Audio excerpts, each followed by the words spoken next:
آپ کو پتا ہے اسلامی تاریخ میں جتنا نیک لوگوں نے اسلامی تاریخ میں نقصان پہنچایا ہے نا، اتنا برے لوگوں نے نہیں پہنچایا. پتا ہے آپ کو یہ بات؟ یہ میں نے بتائیے.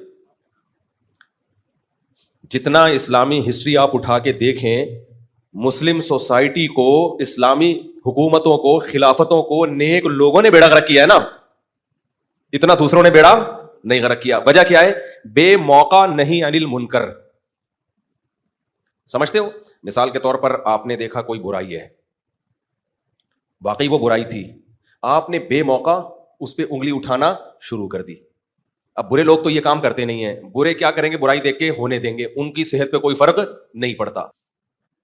کئی بار میں عبد الرحمن اشعث کی مثال دے چکا ہوں. حجاج بن یوسف کے خلاف بغاوت کی عبد الرحمن اشعث نے. سارے نیک نیک لوگ تھے بھائی، چھوڑ دیتے حجاج بن یوسف کو اپنے حال پہ. اس ظلم کو ٹھیک کرنے سے تمہیں ملا کیا؟ حکومت کا بیڑا غرق ہو گیا، اسلامی خلافتیں کمزور ہو گئیں، بیڑا غرق ہو گیا، ہماری ساری فتوحات کا دروازہ رک گیا.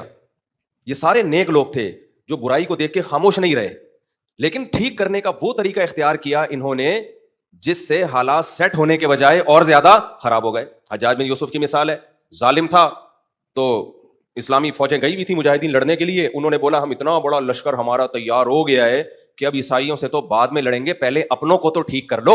یہ آج کل بڑا نعرہ چل رہا ہوتا ہے نا، ابے دوسروں کو چھوڑو، پہلے ان کو تو ان کو ٹھیک کرنے میں.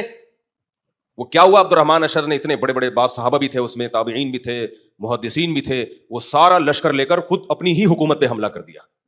جب حملہ کیا ہے تو حملہ ناکام ہونا تھا، کیونکہ حکومت کے پاس جو طاقت اور قوت ہوتی ہے وہ وسائل بہت زیادہ ہوتے ہیں. تو نتیجہ کیا نکلا؟ جو اسلامی فتوحات کا ایک بہت بڑا سلسلہ تھا اس کو بہت بڑا دھچکا لگ گیا. سمجھتے ہو کہ نہیں سمجھتے؟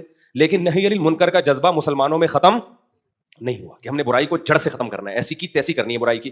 کچھ وقت تو صحیح ہو گیا کہ یار یہ اب نہیں کرنا، یہ کام ظالم ہے اپنی ذات سے ہوگا. بھائی مسلمانوں کو تو فائدہ ہو رہا ہے نا، بہت سے علماء نے فتویٰ دیا بغاوت حرام. لیکن کیا ہوا؟ بنو امیہ کے کچھ مظالم تھے، اچھے کام بھی کیے بنو امیہ نے، کچھ برے کام بھی کیے. ہر حکومت میں ہوتے ہیں، اچھے بھی ہوتے ہیں اور برے بھی ہوتے ہیں. کیا ہوا؟ بنو امیہ کی مضبوط خلافت تھی تو بنو عباس اس کے خلاف اٹھتے رہتے تھے کہ نہیں جی اس دور میں یہ غلط، یہ غلط، یہ غلط. حالانکہ اس بارے میں نبی صلی اللہ علیہ وسلم کی احادیث ہمارے سامنے تھی کہ بھائی وَإِن ضَرَبُوا ظَهْرَكَ، ظالم حاکم کا پرسنل جو اپنا عمل ہے اس کو نہیں دیکھا جائے گا کبھی بھی.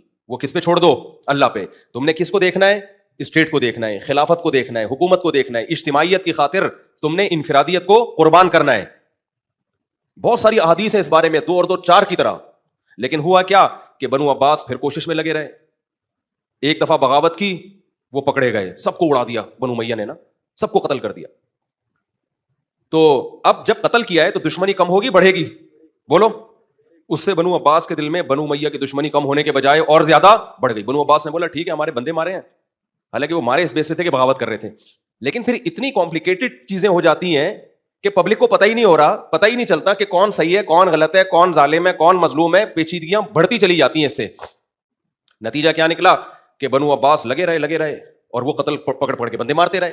اس سے حکومت کے خلاف نفرت اور بڑھتی چلی گئی. بالآخر بنو عباس نے بنو امیہ کی خلافت کا خاتمہ کر دیا. جب خاتمہ کیا ہے نا تو اب دیکھو محمد بن قاسم جیسا مجاہد، اگرچہ بنو امیہ کا تھا، سارے برے تھوڑی تھے بنو امیہ میں، وہ لڑنے کے لیے آیا ہوا تھا ادھر سندھ میں. تو اب جب بنو عباس کی حکومت آئی، انہوں نے بولا ایسی کی تیسی ان کے جتنے کمانڈر ہیں، جتنے لوگ ہیں، سب کو پکڑ کے ماریں گے، ہم قتل کریں گے. حتیٰ کہ قبروں سے لاشوں کو نکال کے ان کی توہین کی ہے بنو امیہ کے لوگوں کی. لیکن اس سے اسلام کو کیا فائدہ ہوا؟ کخ بھی فائدہ نہیں ہوا. محمد بن قاسم کو قتل کر دیا جو اسلامی ہیرو تھا، بدنامی الگ ہوئی. اور بنو امیہ بھی بہرحال حکومت میں تو رہے تھے نا، انہوں نے جا کے فرار اختیار کی اور ایک الگ اسٹیٹ قائم کر دی. اور یہ پہلی دراڑ تھی کہ مسلمان خلافتیں 2 حصوں میں ڈیوائڈ ہو. سمجھتے ہو بات کو کہ نہیں سمجھتے ہو؟ یہ ساری ٹیکنیکل فالٹ جو ہو رہے تھے نا، یہ الحلم والاناہ کی کمی کی وجہ سے ہو رہے تھے، بردباری اور میچورٹی کی کمی کی وجہ سے. کہ آپ غلط کو ٹھیک کرنے چلے ہو، کیا آپ کے اندر طاقت ہے؟ کیا اس ٹھیک کرنے کے سائڈ افیکٹ برداشت کر لو گے آپ؟ سمجھ میں نہیں آ رہی بات؟ ہم بھی ایسے ہی ہیں، ہم میں سے کوئی بھی اسٹیٹ کے ساتھ مخلص نہیں ہے. آج بھی یہی حالات ہیں، اسٹیٹ کی ایسی کی تیسی ہو جائے بھائی، اپنی ٹرک پوری کرنی ہے.